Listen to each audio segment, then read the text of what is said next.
Vamos, queridos, este é mais um episódio da Morinha sobre Grana. No episódio de hoje faremos uma exaltação à preguiça. Espero que vocês gostem. Fiquei muito feliz com o retorno de vocês sobre o primeiro episódio dessa temporada. A gente deu o nome de Investimentos Sem Gastrite. E uma chuva de elogios, obrigado pelo carinho, obrigado por não terem desistido desse podcast. Para quem está chegando por agora, a Morinha sobre Grana é um podcast que tem uns bons anos, e a gente ficou parado 2, 3 anos e voltamos. E agora voltamos com esse formato em vídeo, e eu fiquei feliz que vocês gostaram da novidade e da abordagem, né? A ideia é continuar trazendo o assunto dinheiro de uma maneira humana, pé no chão, direto ao ponto, sem muita enrolação, muito embasada pelas ciências comportamentais, mas a gente está experimentando agora fazer em vídeo e trazer alguns dados e, em especial, se aproveitar das dúvidas e dos questionamentos, dos dilemas que surgem nos plantões e nas sessões do Dinheiro Sem Medo, que é o meu programa de acompanhamento. Então, se você gosta da abordagem que eu utilizo por aqui, se você está buscando apoio, se você quer cultivar uma relação mais saudável com o dinheiro, você deveria conhecer o Dinheiro Sem Medo, o link está em algum lugar aqui perto, a lista de espera está aberta. Então teremos 100 vagas neste semestre. Vamos ao episódio de hoje. Trouxe dados. Veja só como é que essa história começou. Fui dar sessão individual para esse aluno querido, é recente, então a história está fresca na minha cabeça. E aí ele já tinha meio que uma ideia de carteira de investimentos. Ele queria investir para o longo prazo. Então já tinha feito reserva de emergência, tinha feito tudo já. Ele queria investir para o longo prazo. E aí ele tinha 200 mil reais. É o mesmo valor do episódio anterior, por coincidência. E aí ele falou o seguinte para mim. Falou, Amuri, eu entendi a regrinha dos 4%. Talvez você, que está me assistindo agora, não saiba como funciona essa regrinha, então vou explicar brevemente. Ela foi enunciada por um consultor financeiro chamado William Benjamin. E aí, o que esse cara fez? Ele pegou uma amostragem gigantesca de combinações, muitos portfólios possíveis, ou seja, muitas carteiras de investimento possíveis, para tentar entender qual que é o valor que a gente deveria utilizar como rentabilidade para projeções. Então, eu quero tentar fazer uma continha de quanto dinheiro eu vou ter daqui a 20 anos. Eu sei quanto eu tenho hoje, eu sei quanto eu vou aportar, qual que é o valor da rentabilidade que eu deveria considerar? Já que não dá para predizer o futuro, não dá para adivinhar o que vai acontecer, me fala uma projeção conservadora, um valor conservador para ser considerado como rentabilidade. E aí, depois de uma cacetada de testes, né, na casa das milhares, né, dos milhares de cenários, ele chegou no valor de 4%. E aí, no universo dos investimentos, do planejamento financeiro, a gente chama essa regrinha de regrinha dos 4%. Ela não é infalível, mas ela tem uma taxa de assertividade muito alta e ela é o valor mais aceito quando a gente quer cravar previsões, né? Quando a gente quer, de certa forma, entender como o nosso dinheiro vai se comportar no tempo. Existem anos em que teremos rentabilidades maiores, anos em que teremos rentabilidades menores. Em média, a rentabilidade anualizada tende a ser algo próximo dos 4%. Eu sei que o seu tio, o seu primo, o colega da vizinha conseguiu 12% em um ano, 15% em um ano. É uma exceção, ele não vai sustentar essa rentabilidade por muito tempo e, um ponto importante, esta é a rentabilidade acima da inflação. Então estamos considerando aqui uma rentabilidade acima da inflação, ok? Então, talvez você tenha uma rentabilidade média de 10%, só que aí você vai descontar a inflação de 5%, você vai chegar a alguma coisa perto de 4% de rentabilidade real, ok? Então, esse aluno, ele chegou com esta carteira de 200 mil reais, uma carteira para longo prazo, e aí ele falou, olha, Muri, eu vi aqui e eu pensei em fazer uma alocação muito, muito simples, eu assisti suas aulas e tudo mais, e a minha alocação vai ser a seguinte, eu vou colocar 95% deste patrimônio, ou seja, 190 mil reais, em um fundo de renda variável estrangeiro, né? Renda variável internacional. E aí ele falou lá o WRLD11, que é um fundo passivo que te expõe ao mundo inteiro. Então, basicamente, você estará comprado em empresas do mundo inteiro.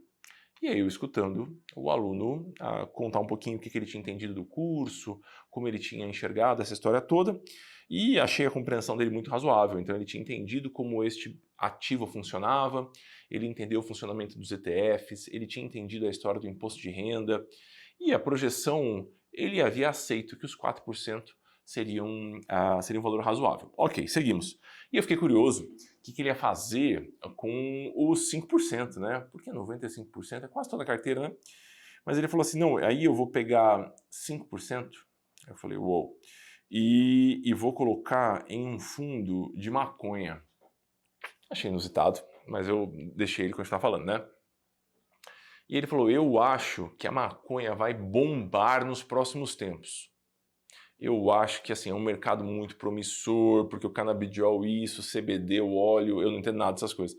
Mas, enfim, ele começou a falar dessa tese, ele tinha uma tese de investimento. Ele acreditava que se ele pegasse estes 5% e colocasse neste fundo que investe em empresas relacionadas ao cannabis, né, ao canabidiol e, enfim, desdobramentos da maconha ali, popularmente falando, ele teria uma rentabilidade muito melhor. E eu percebo este raciocínio surgindo muitas vezes com muitos investidores. Eles querem fazer uma apostinha em algum setor muito específico. Teve uma febre esses tempos porque muitos youtubers começaram a falar sobre o urânio, que o urânio seria uma grande fonte de energia, que seria muito usado nos próximos tempos, e aí tinha um montão de gente colocando 5%, 10% da carteira em empresas relacionadas ao, enfim, à produção e ao manejo do urânio e tudo mais. E aí eu quero defender para vocês que se vocês querem fazer esse investimento por gosto, então aí eu fico feliz em contribuir para o ciclo produtivo do canabidiol. Tá tudo bem. Eu fico feliz em investir na Bolsa de Valores da Índia, porque é um país pelo qual eu tenho uma grande afeição, meus antepassados estavam lá, e eu acho que é um país com um potencial de crescimento muito grande, eu tenho um grande carinho por ele. Tá tudo bem, funciona. Se é uma questão afetiva, se é uma questão de gosto, está tudo bem. Em relação à rentabilidade, é muito provável que não faça sentido, é muito provável que te dê muito mais trabalho do que retorno. Uma vez que a gente está escolhendo um setor marginal, uma tese inusitada, que a gente tirou basicamente do nosso coração, não teve ali um embasamento estatístico e matemático, a chance disso ser só uma distração e um videogame caro, ela é muito grande. E aí eu senti que quando eu expliquei para ele que, olha, em termos de rentabilidade, 5% não vai fazer grandes diferenças se der certo. Se der errado, você vai ficar chateado que você vai perder esse dinheiro e a gente vai acabar não chegando em lugar nenhum. Eu senti que eu não ganhei muito esse aluno com o meu discurso teórico, né? E aí eu resolvi fazer conta. Eu trouxe algumas continhas para a gente ver. Então acompanha comigo aqui. Suponha que nós trabalhemos com os R$200 mil alocados inteiramente na tese principal, que é a de que um fundo de renda variável passivo, né, internacional, tende a ter uma rentabilidade muito interessante, próxima dos 4% ao ano ou mais, né? E aí que você descartou a tese da maconha, deixou de lado esses 5, 10% da carteira que você ia investir nessa bordinha para dar um tempero na carteira, que é uma frase que muitos assessores de investimento utilizam. Vamos dar uma temperada na carteira para ser uma carteira mais interessante, um pouquinho de risco, né? Uma pimentinha ali. Vamos supor que esse meu aluno, vamos chamar ele de... Vou inventar nomes diferentes a cada episódio de podcast. A gente chama ele de Durval. O querido Durval, ele descartou esse negócio, ele foi inteiro nessa alocação maior, né? Então ele colocou os 200 mil nesse fundo de renda variável internacional e a gente considerou uma taxa de crescimento de 4% e a gente anualizou essa taxa por 25 anos. Nós chegaremos em 533 mil reais. Isso se ele não fizer nenhum novo aporte. Então ele só colocou os 200 mil neste fundo, deixou os anos passarem, se passaram 25 anos, ele chegou em 533 mil, ok?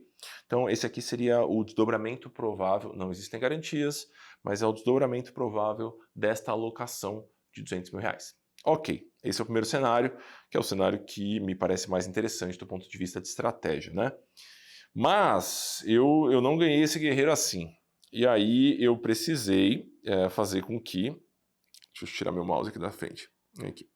Eu precisei fazer com que a matemática me ajudasse na comprovação aqui do meu ponto. E aí eu fiz uma simulação, e a simulação é a seguinte. Pegamos esses 200 mil reais, separamos em duas partes.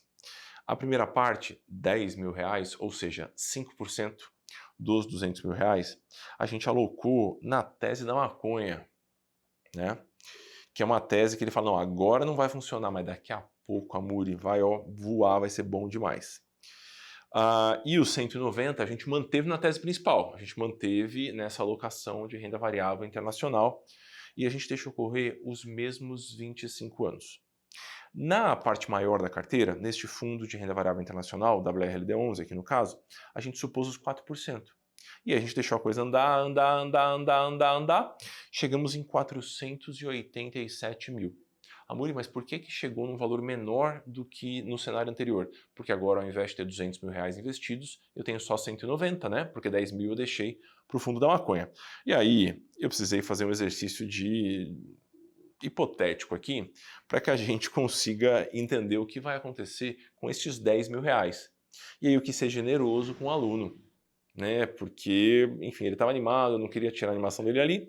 Eu considerei que nós teremos, neste intervalo de 25 anos, uma cacetada de rentabilidade de 150% em um ano, uma cacetada de rentabilidade de 50% em outro ano, duas pauladas de 10% no ano, uma perda sutil de 2%, duas perdas de 15% espalhadas nesse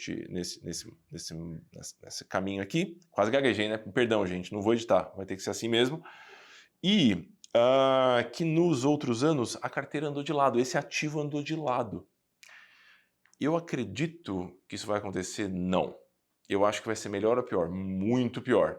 Mas eu queria, para provar meu ponto matematicamente aqui, eu me permiti um certo otimismo, né? Então, de novo, uma porrada de 150, uma porrada de 50, duas porradinhas de 10, dois tombinhos de 15%, que é muito razoável, e muitos anos em que a carteira andou de lado. Vou deixar um print da minha simulação aqui, nos anexos desse episódio, para que você possa ver minha continha ali. Uma conta bem simples, o rigor matemático passou longe aqui, é só para a gente fazer o exercício, né? Eu acho esse cenário incrivelmente otimista. Assim, eu acho que eu fui muito generoso ao chutar rentabilidades anuais possíveis aqui. E aí, no final, eu cheguei em 532 mil. No cenário anterior, em que eu aloquei a carteira inteiramente na renda variável internacional, eu cheguei em 533. Agora eu cheguei basicamente no mesmo valor, 532. Mas alguns dirão que eu tive muito mais emoção, outros dirão que eu tive muito mais dor de estômago, que eu corri um tanto de risco desnecessário. Eu sou essa segunda pessoa. O que eu vou pensar aqui é, meu Deus do céu, eu fiquei preocupado no ano em que essa carteira tomou dois tombinhos de 15. E eu fiquei muito feliz e eufórico, achando que eu ia ter ficado milionário no ano em que essa carteira rendeu 150%, esse ativo, perdão. E no final do dia, eu basicamente cheguei no mesmo lugar que eu chegaria se eu tivesse simplesmente alocado a minha carteira. Este é o cenário ótimo. No cenário ótimo, nós chegamos no mesmíssimo lugar do cenário mais conservador, que aloca a carteira de maneira mais ponderada em ativos que têm uma relevância matemática e estatística no histórico muito melhor. Eu senti que eu já ganhei o aluno aí, mas eu não parei, porque aqui a gente quer, assim, sacramentar a questão, né? Garantir que ele vai colocar isso em prática. E aí eu falei assim, mas... Eu falei, você ficou muito feliz? Ele falou, fiquei feliz, pareceu bom essa história aqui, né? Porque aí agora eu entendi, e se der certo não vai mudar minha vida, então me parece, nessa hora eu já tinha convencido, me parece que não é muito boa essa ideia mesmo, eu não tenho um carinho tão grande assim pela maconha, né? Eu só consumo no final de semana e tudo mais. Ok. Mas pelo exercício eu falei, vamos desenhar um outro cenário, um terceiro cenário. E aí nesse cenário o que vai acontecer? Sua tese estava muito errada. Você vai perder esse dinheiro, esses 10 mil. Você vai perder esses 10 mil no quarto ano da carteira. Então, nós começamos com os mesmos 200 mil, alocamos 190 no fundo de renda variável internacional, 10 mil colocamos no fundo da maconha, mas deu ruim. No quarto ano a gente perdeu o dinheiro, virou pó. Né? A regulamentação baixou, a gente teve uma onda conservadora e aí bloqueou tudo, e aí os fundos quebraram, os fundos fecharam, eu perdi esses 10 mil reais. E aí eu fiz a projeção de quanto nós teríamos depois de 25 anos se tivéssemos perdido estes 10 mil reais no quarto ano. E eu cheguei em 487 mil, ou seja, quase 50 mil reais a menos do que eu teria se eu não tivesse investido neste ativo. Se eu tivesse simplesmente montado uma carteira neutra de renda variável internacional. Então veja, no cenário ótimo, absurdamente otimista, eu cheguei no mesmo lugar que eu chegaria se eu simplesmente mantivesse a carteira alocada de maneira neutra. No cenário terrível em que eu perco, né, que o meu ativo quebra ali, né, os fundos quebram, eu deixei de ganhar 50 mil reais. Então perceba que no cenário feliz eu ganho muito pouco ou nada. No cenário triste eu perco 50 mil, eu deixo de ganhar 50 mil. Então me parece que estou correndo um risco para ganhar uma migalha a mais, porque não vai mudar a vida de ninguém, se por um acaso 2% da sua carteira tiverem uma rentabilidade absurda, maravilhosa. Você não vai ter coragem de colocar metade da sua carteira aqui, porque eu te conheço, eu nem sei quem está escutando, mas você não vai botar metade da sua carteira aqui, né? Você não deveria, pelo menos. E aí, se deu certo, deu errado. E se deu errado, você vai ficar muito triste. Né? Então, é aquele tipo de estratégia que, mais uma vez, se der muito certo, o retorno é marginal. No caso aqui, eu não consegui nem torturar os números para mostrar para vocês um bom retorno marginal, porque eu já fui muito otimista e mesmo assim só empatei. E se der errado, se por um acaso a tese não se mostrar verdadeira, né, se por um acaso a regulamentação baixou, você escolheu o fundo errado, aconteceu alguma coisa, você vai ficar muito chateado, porque você deixou de ganhar 50 mil reais. Então, trago este pontinho para vocês nesse episódio rápido, só para que vocês entendam que na maior parte das vezes, inventar moda na carteira, fazer microalocações que não promovem uma diversificação, que não mitigam risco, que não deixam a carteira mais inteligente e mais resiliente, no geral é uma alternativa muito ruim. Mas são só 2% nesse aqui, 2% naquele lá e 1% naquele. 5% faz diferença lá na frente. Se ganhar, o retorno é pequeno, vai mudar pouco sua vida. Se perder, você vai ficar muito triste, além do consumo de atenção, do consumo de tempo. Porque se por um acaso você tem algum dinheiro alocado em maconha, não na planta, mas em ativos atrelados à maconha, você vai acompanhar o mercado. E talvez você não queira acompanhar, talvez você não queira ficar vendo as notícias das empresas relacionadas ao cultivo do canabidiol e tudo mais. E aí, gente, pelo amor de Deus, se você é fã, se você acompanha esse mercado, se você é partidário da liberação, tá tudo bem, não é esse meu ponto, não é esse meu ponto. Né? Não tenho absolutamente nada contra quem consome regularmente, quem cultiva, tá tudo certo para mim. Mas é uma estratégia, do ponto de vista de investimento, do ponto de vista matemático, uma estratégia ruim. Então, queria trazer esse pontinho para vocês. Eu vejo isso acontecendo, por vezes, com a turminha que começa a estudar um pouquinho o mercado dos investimentos, e aí acha uma outra matéria contando sobre os benefícios, sobre como essa alternativa tende a funcionar muito bem. É uma nova cripto, enfim, um novo ativo que está prometendo bombar nos próximos anos. Mas eu vejo também essa estratégia sendo adotada por assessores de investimentos nas corretoras, quase como se eles quisessem mostrar para os clientes que eles sabem bastante do mercado. Porque se eles oferecem uma alocação muito simples, parece que o cliente está perdendo alguma coisa. Porque todo mundo faz investimentos tão arrojados, todo mundo aloca de maneira tão diversificada e inteligente, por que é que a minha carteira é tão simples? O que eu não estou vendo? E aí, na busca por não passar por ingênuo, frente ao seu cliente, o assessor vai lá e inventa um pouco de moda com 5, 10% da carteira. Isso pode te custar caro. Né? O fato de você ler meia dúzia de notícias não te dá vantagem competitiva nenhuma.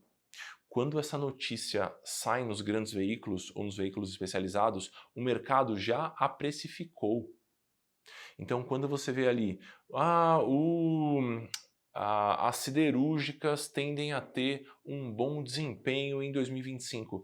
Este bom desempenho de 2025, se procedente, já foi precificado no valor de agora. As ações já sofreram as oscilações que deveriam sofrer. O mercado não é idiota, gente. Se fosse uma estratégia boa investir com base em notícia, qualquer pessoa que lê jornal ia ter um desempenho bom. Isso não acontece. Então, adote estratégias estatisticamente prováveis. Beleza? Esse é meu ponto aqui. E descarte, se você está querendo emoção, vai, sei lá, assistir um esporte, vai assistir um filme, jogar um videogame, né? Não faça isso com a sua carteira de investimentos, ok? Convite, lista de espera está aberta, do Dinheiro Sem Medo, serão 100 vagas nesse semestre e vai ser maravilhoso a contar com você no grupo. Se você busca aconselhamento isento em relação aos investimentos, se você gostaria de encontrar um método de planejamento financeiro que funciona para você, flexível e que te tome pouco tempo. É isso, daqui a 15 dias temos mais um episódio. Obrigado por hoje e qualquer dúvida me dá um oi no Instagram que eu vou adorar bater papo, @EduardoAmuri. Tchau.